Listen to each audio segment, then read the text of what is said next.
Hello everyone, welcome to Vibrant Life with Shilpa. Friday అంటే మనందరికీ చాలా స్పెషల్. లక్ష్మీదేవి ఇంటికి వస్తుంది అని మంచిగా ముగ్గు అలంకరించుకుంటాం, ఇల్లంతా నీట్గా క్లీన్ చేసుకొని సాంబ్రాణి వేసుకుంటాం, ఇంకా చక్కగా పూజ చేసుకుంటుంటాం. మనం ఇంటి లోపల ఎన్ని కాస్ట్లీ ఐటమ్స్తో మనం ఇంటిని అరేంజ్ చేసుకున్నా, ఎన్ని చేసినా కూడా ఆ ఇంటికి మెయిన్గా అందాన్ని ఇచ్చేది బయట ముగ్గే. ఇల్లు పెద్దదా చిన్నదా అనేది కాదు, ఇంటి ముందు ఒక ముగ్గు వేసుకోగానే ఆ ఇల్లు లక్ష్మీ కళతో కలకలలాడుతూ ఉంటుంది. ఇలా గ్యాస్ స్టవ్ దగ్గర కూడా ముగ్గు వేసుకుంటే చాలా స్పెషల్గా అనిపిస్తుంది. మనం ఎక్కువగా ఇక్కడే స్పెండ్ చేస్తూ ఉంటాం, వంట చేసుకోవడం, ఏదైనా పని ఉంటే చేసుకోవడం, ఎక్కువ కిచెన్లోనే ఉంటాం కదా. ఇలా వేసుకోవడం వల్ల మనకు కూడా డే అంతా చాలా స్పెషల్గా అనిపిస్తుంది. మనం ఇలా చేస్తుంటే మన పిల్లలు కూడా చూసి నేర్చుకుంటారు. మనం ఎక్కడున్నా సరే మన ట్రెడిషన్స్ అనేటివి మర్చిపోకుండా మన పిల్లలకి మనం చెప్తూ ఉండాలి. ఇలాంటివి చేస్తూ ఉంటే వాళ్ళు కూడా చూస్తూ నేర్చుకుంటూ ఉంటారు. మా హస్బెండ్ అండ్ మా పాప ఆఫీస్కి స్కూల్కి వెళ్ళిపోయారు. సో నాకు తర్వాతనే ఫ్రీ టైం దొరుకుతుంది. నేను అప్పుడే పూజ స్టార్ట్ చేసుకుంటాను. నేను మార్నింగే లేస్తా కానీ 5కి, అప్పుడే నేను హడావిడిగా పూజ చేసుకోవడం నాకు ఇష్టం ఉండదు. పూజ అంటే ప్రశాంతంగా చేసుకోవాలి అని నేను అనుకుంటాను. అందుకని నేను వాళ్ళు వెళ్ళిపోయిన తర్వాతే పూజ పనులన్నీ స్టార్ట్ చేసుకుంటాను. మనకు లేవగానే చాలా పనులు ఉంటాయి. పిల్లల్ని లేపడం, రెడీ చేయడం, వాళ్ళకి లంచ్ బాక్స్ ప్రిపేర్ చేయడం, అన్నీ అరేంజ్ చేయడం, వాళ్ళకి ఏం కావాలో ఇవన్నీ మనం చూసుకుంటూ మనకి అసలు ఫ్రీ టైం అనేది ఉండదు. ఒకవేళ మనం ఆ టైంలో పూజ చేసుకున్నా కూడా మనకు ప్రశాంతత ఉండదు. అటు పూజ మీద కాన్సన్ట్రేట్ చేయలేం, ఇటు వంట మీద చేయలేం. అందుకని వాళ్ళు వెళ్ళిపోయిన తర్వాత ప్రశాంతంగా కూర్చొని పూజ చేసుకోవచ్చు అనుకుంటాను. ఇక్కడ నేను పూజ సామాన్లు శుభ్రం చేసి పెట్టుకున్నాను. ఈరోజు నేను లలితా సహస్రనామాలు చదువుకుందాం అనుకుంటున్నాను. అమ్మవారికి ప్రసాదంగా పానకం చేస్తున్నాను. పానకం మనం చాలా సింపుల్గా ప్రిపేర్ చేసుకోవచ్చు. ఇలా ఒక గ్లాస్ తీసుకోండి, కొంచెం డెప్త్గా ఉండేది. ఇందులో 2 టేబుల్ స్పూన్స్ బెల్లం పౌడర్ కానీ బెల్లం కానీ వేసుకోండి. ఇందులో కొంచెం వాటర్ పోసుకొని మిక్స్ చేసుకుందాం. నేను ఇక్కడ ఒక గ్లాస్ మాత్రమే చేస్తున్నాను కదా, సో నేను 3 మిరియాలు తీసుకున్నాను.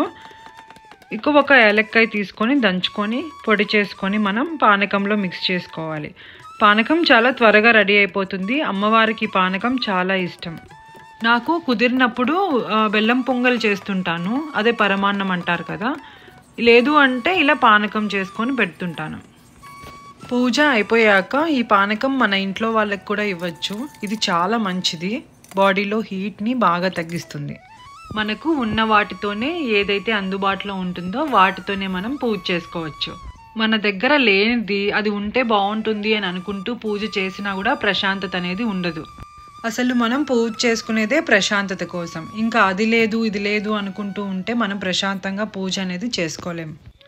ఇవాళ నేను లలిత సహస్రనామాలు చదువుకోవాలి అని చెప్పాను కదా, మనం పానకం పెట్టుకొనైనా అమ్మవారికి పూజ చేసుకోవచ్చు. ఒకవేళ మీకు అది కూడా కుదరలేదు అంటే ఒక పండైనా నైవేద్యంగా పెట్టుకొని మనం చదువుకోవచ్చు. ఈ లలిత సహస్రనామాలు అనేవి మగవాళ్ళైనా ఆడవాళ్ళైనా ఎవరైనా చదువుకోవచ్చు.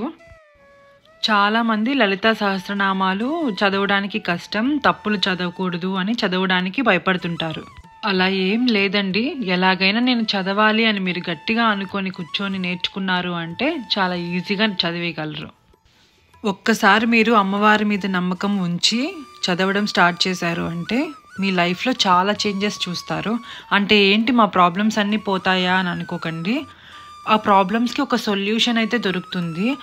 కోర్స్ ఆ ప్రాబ్లమ్స్ కూడా మీకు పోతాయి, కానీ మళ్ళీ మళ్ళీ ప్రాబ్లమ్స్ వస్తూనే ఉంటాయి కదా. అవన్నీ ఎదుర్కోవడానికి ముందు మీకు ఒక ధైర్యం కావాలి. ఆ ధైర్యం అయితే మీలో ఖచ్చితంగా వస్తుంది. మీకు ఏ కష్టం ఉన్నా అంతా అమ్మవారిని నమ్మి అమ్మవారి మీదనే ఆ భారం అంతా వదిలేయండి. మనమందరం అమ్మవారికి పిల్లల్లాగానే. మనకు ఏ కష్టం ఉన్నా అమ్మవారే మనల్ని నడిపిస్తుంది. మీరు ఒక్కసారి లలిత సహస్రనామాలు చదవడం స్టార్ట్ చేశారు అంటే మీలో చాలా పాజిటివిటీ అనేది, మీలో చాలా చేంజ్ అనేది మీరు అబ్జర్వ్ చేస్తారు. ఫస్ట్లో నాకు కూడా లలిత సహస్రనామాలు అంటే ఎలా చదవాలో తెలీదు. అప్పుడప్పుడు వింటూ ఉండేదాన్ని. ఒకసారి నాకే ఎందుకో నేర్చుకోవాలనిపించింది. నేను చదవడం స్టార్ట్ చేశాక నా లైఫ్లో నేను చాలా చేంజెస్ చూశాను. నేను మీకు ఈ వీడియోలో లలిత సహస్రనామాలు నేను ఎలా ఈజీగా నేర్చుకున్నానో మీతో షేర్ చేసుకుంటాను. ఇంట్రెస్ట్ ఉన్న వాళ్ళు ఫాలో అవ్వండి. ఫస్ట్లో నాకు చదవాలనిపించినప్పుడు ఫోన్లో చూసి నేర్చుకునేదాన్ని. తర్వాత నాకు ఈ బుక్ దొరికిందనమాట. ఇది $1 నాకెంతో పడింది. నేను ఇక్కడ యూఎస్లోనే తీసుకున్నాను. కానీ ఇది చూసే నేను నేర్చుకునేదాన్ని. కాకపోతే ఏంటంటే ఇవి చాలా చిన్న లెటర్స్. మనకు మినిమం ఒక 25 to 30 minutes పడుతుంది అమ్మవారి నామాలు చదవాలంటే. అంతసేపు ఈ బుక్లో ఉన్న చిన్న లెటర్స్ చదవాలంటే కొంచెం కష్టంగా అనిపించేది. అయినా కూడా నాకు వేరే ఆప్షన్ లేక నేను అదే నేర్చుకునేదాన్ని. తర్వాత నేను ఈ బుక్ తెప్పించుకున్నాను. మా హస్బెండ్ వాళ్ళ కొలీగ్ ఇండియా నుంచి వస్తుంటే తెప్పించారు. ఈ బుక్ చూశాక నేనైతే చాలా హ్యాపీగా ఫీల్ అయ్యాను. మనం చదవాలి అనుకుంటే ఎలా అయినా మన దగ్గరికి అమ్మవారు వస్తుంది అని నాకు అనిపించింది. ఇది ఫస్ట్ పేజ్ అండి. ఇక్కడ మనకి స్టార్ట్ అవుతుంది. మొదటగా మనం సింధూరారుణ విగ్రహం త్రినయనాం ఉంది కదా, ఇక్కడ నుంచి స్టార్ట్ చేసుకోవచ్చు. ఇది ధ్యానం. ఈ శ్లోకంలో లలితాదేవి యొక్క సౌందర్యం, కరుణ, దివ్యత్వం, మహిమల గురించి వివరించబడి ఉంటుంది. ఇక్కడ చూస్తున్నారు కదా, అరుణాం కరుణా తరంగితాక్షీం ధృతపాశాంకుశ పుష్పబాణ చాపాం. ఈ శ్లోకంలో లలిత అమ్మవారి యొక్క శరీర వర్ణం గురించి, చేతిలో ఉన్న ఆయుధాల గురించి, ఇంకా అష్టసిద్ధులతో కూడిన మహిమల గురించి వివరించబడి ఉంటుంది. ముందుగా మనం ఏ విఘ్నాలు రాకుండా వినాయకుడిని పూజించుకొని ఈ శ్లోకంతో లలితా సహస్రనామాలు అనేటివి చదవడం స్టార్ట్ చేస్తాం. ఇక్కడ నుండి మనకు అమ్మవారి నామాలు అనేటివి స్టార్ట్ అవుతాయి. లలితా సహస్రనామాలు అంటే లలితాదేవి యొక్క 1000 నామాలు అని అర్థం. ఫస్ట్ మనం ఓం ఐం హ్రీం శ్రీం శ్రీ మాత్రే నమః ఉంది కదా, అక్కడ నుంచి స్టార్ట్ చేస్తాం. తర్వాత శ్రీమాత శ్రీ మహారాజ్ఞి శ్రీమత్ సింహాస్వనేశ్వరి చిదగ్నికుండ సంభూత దేవ కార్య సముద్యత ఫస్ట్ శ్లోకం అన్నమాట. ఇలాంటివి మనకి 183 శ్లోకాలు ఉంటాయి. ఈ 183 శ్లోకాలన్నీ కలిపితే అమ్మవారి యొక్క 1000 నామాలు అనేటివి కంప్లీట్ అవుతాయి. మొత్తం అంతా చదవడం వచ్చు కదా అని ఒకేసారి చదివేయాలి అని అనుకుంటే ఖచ్చితంగా తప్పులు చదువుతామండి. ప్రాక్టీస్ అనేది ఉండాలి. తప్పులు చదవకుండా ఈజీగా నేర్చుకోవడం కోసం ఇప్పుడు నేను సింపుల్ ప్రాసెస్ మీకు చెప్తాను. మీకు కుదిరినప్పుడు ఫస్ట్ 10 శ్లోకాలు ఎలా చదవాలో ఒకసారి ప్రాక్టీస్ చేయండి. మీకు ఈజీగా వచ్చేంత వరకు మళ్ళీ ఇంకోసారి రిపీట్ చేసుకోండి. మీరు ఒక 5 to 10 minutesలో ఆ 10 శ్లోకాలు అనేటివి ఈజీగా చదివేయగలరు. మీరు నెక్స్ట్ టైం ప్రాక్టీస్ చేస్తున్నప్పుడు 11 నుంచి 20 వరకు ఎలా చదవాలో ప్రాక్టీస్ చేయండి. మీరు 11 to 20 ప్రాక్టీస్ చేసే ముందు మీరు ఇదివరకు ప్రాక్టీస్ చేశారు కదా 1 to 10 శ్లోకాలు, ఆ 10 శ్లోకాలు కూడా ఒకసారి రిపీట్ చేసుకొని తర్వాత 1 to 20 ఎలా నేర్చుకోవాలో ఒకసారి చదువుకోండి. సో మీకు 1 to 20 శ్లోకాలు అనేటివి ఇప్పుడు మీరు ఈజీగా చూసి చదివేయగలరు.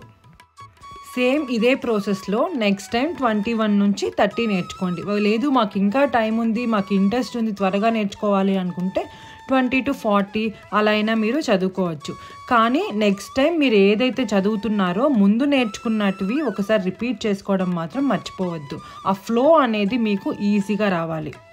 ఇదే ప్రాసెస్లో మొత్తం 183 శ్లోకాలు 1000 నామాలు కంప్లీట్ అవుతాయి. అంతవరకు చదవడం నేర్చుకోండి. మీకు కుదిరినప్పుడు మీరు చదువుకోండి. ఈవెన్ మీరు ఒకవేళ జాబ్ చేసే వాళ్ళైనా కూడా సాటర్డే అలా ఎప్పుడో ఒకసారి మీకు ఖాళీ టైం ఉంటుంది కదా, ఇలా నేర్చుకున్నట్లయితే మీరు చాలా త్వరగా అమ్మవారి నామాలు అనేటివి చదివేయగలరు. మీకు ఒకవేళ ట్యూన్ అనేది సరిగా రావట్లేదు అని అంటే యూట్యూబ్లో ప్లే చేసుకొని వింటూ మీరు చదువుకోవచ్చు.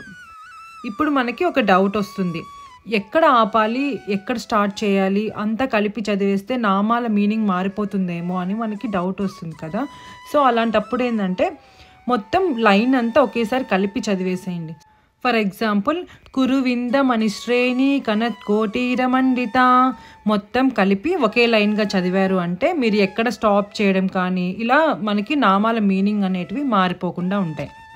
మీకు ఇంకా డౌట్గా అనిపిస్తుంది, మీరు తప్పు చదువుతున్నారేమో అని మీకు అనిపిస్తే యూట్యూబ్లో ప్లే చేసుకొని వాళ్ళు ఎక్కడ స్టాప్ చేస్తున్నారు అనేది చూసుకుంటూ మీరు చదివేయచ్చు. ఒకేసారి మాత్రం అంతా నేర్చుకోవద్దు, మళ్ళీ చెప్తున్నాను. కొంచెం కొంచెం నిదానంగానే నేర్చుకోండి. ఏదో ఒకరోజు మీరు చాలా బాగా చదవగలరు. వన్స్ మీరు నేర్చుకున్న తర్వాత మీకు ఎప్పుడు కుదిరితే అప్పుడు చదువుకోండి. నేనైతే ఎప్పుడైనా శుక్రవారం నాకు కుదిరినప్పుడు దేవీ నవరాత్రులు వస్తాయి కదా, ఆ 10 రోజులు కూడా చదువుకుంటాను. నాకు ఇప్పుడు చదవడం బాగా వచ్చు కదా అని త్వరగా చదివేయాలని మాత్రం అనుకోకండి. మనం అమ్మవారిని ఊహించుకుంటూ ఒక్కో శ్లోకాన్ని చదివారు అంటే మినిమం 25 to 30 మినిట్స్ పడుతుంది. నాకైతే ఫస్ట్లో 40 మినిట్స్ పట్టేదండి కంప్లీట్గా చదవడానికి. అండ్ ఇప్పుడు నేను 20 మినిట్స్లో కూడా చదవగలను, కానీ నేను స్లోగానే చదువుకుంటాను. ఒకసారి మీరు చదవడం స్టార్ట్ చేశారు అంటే మీకే ఈ నామాల యొక్క మీనింగ్ కూడా ఏంటో తెలుసుకోవాలనుకుంటారు. మనకు చాగంటి గారు, షణ్ముగ శర్మ గారు ఈ నామాల యొక్క మీనింగ్ చాలా బాగా వివరించున్నారు. ఆ వీడియోస్ని చూసి మీరు అర్థం చేసుకుంటూ చదవచ్చు. మీకు కుదిరితే పైకి చదువుకోవడానికి ట్రై చేయండి. అమ్మవారి నామాలు చాలా పవర్ఫుల్. ఇలా మీరు పైకి చదువుకోవడం వల్ల ఈ నామాల సౌండ్స్ అంతా మీ ఇంట్లో చాలా పాజిటివ్ ఎనర్జీని తెస్తుంది. మీకు బలమైన కోరిక ఏదైనా ఉండి ఒక సంకల్పంతో చదవాలి అనుకుంటే 9 శుక్రవారాలు వ్రతం ఉంటుంది కదా, అదైనా మీరు చేసుకోవచ్చు. 9 శుక్రవారాలు ఈ లలిత సహస్రనామాలు చదువుకోవచ్చు. ఏదో ప్రసాదాలు చేయాలి అది ఇది అని భయపడి చదవకుండా ఉండద్దు. పానకం ఒక్కటి అమ్మవారికి నైవేద్యంగా పెట్టుకొని చదువుకున్నా కూడా చాలు. మనకు ఈ నామాలు చాలా పవర్ఫుల్వి. ఇవి చదవడం వల్ల మన బాడీలో ఒక హీట్ అనేది జనరేట్ అవుతుంది. ఈ పానకం తాగడం వల్ల అది మన బాడీని కూల్గా చేస్తుంది. బిలీవ్ మీ అండి, ఒక్కసారి మీరు ఇది నమ్మకంతో చదవడం స్టార్ట్ చేశారు అంటే అమ్మవారు మనల్ని అస్సలు వదిలిపెట్టరు. మన చెయ్యి పట్టుకొని మనల్ని నడిపిస్తారు. అంత పాజిటివిటీని మీరు ఫీల్ అవ్వగలరు. లేదు మాకు ఇవంతా కష్టం, ఇలాంటి శ్లోకాలు చదవడము ఇవంతా మాకు రావు అని అనుకున్న వాళ్ళు ఏం భయపడాల్సిన అవసరం లేదండి. ఓం శ్రీ మాత్రే నమః అని అనుకున్నా కూడా చాలు. మనం ఎలా పిలిచినా అమ్మవారు మనకు పలుకుతుంది. లలితా సహస్రనామాలు చదవాలి, ఎలా అయినా నేర్చుకోవాలి అనే ఇంట్రెస్ట్ ఉన్న వాళ్ళు ఒక్కసారి నేను చెప్పిన ఈ మెథడ్ని ఫాలో అవ్వండి. మీరు ఈజీగా తప్పులు లేకుండా నేర్చుకుంటారు. ఈ నామాలు చదువుకోవడం వల్ల అమ్మవారితో మీరు దగ్గరగా కనెక్ట్ అవుతున్నారనే అర్థం. ఈ వీడియో చూసిన మీలో ఎవరైనా ఏ ఒక్కరికైనా చదవాలి అని అనిపిస్తే చాలు, నాకు అదే హ్యాపీ. అసలు మీకు చదవాలి అని అనిపించిందంటేనే మీకు అమ్మవారి ఆశీస్సులు ఉన్నాయి అని. ఈ నామాలు చదవడం వల్ల మీ ఇంట్లో ప్రశాంతత, ఐశ్వర్యం, ఆరోగ్యం అన్నీ మీకు లభిస్తాయి. ఈ వీడియో మీ అందరికీ నచ్చింది అనుకుంటున్నాను. నచ్చితే లైక్ చేయండి, ఛానల్కి సబ్స్క్రైబ్ చేసుకోండి. Thank you so much for watching.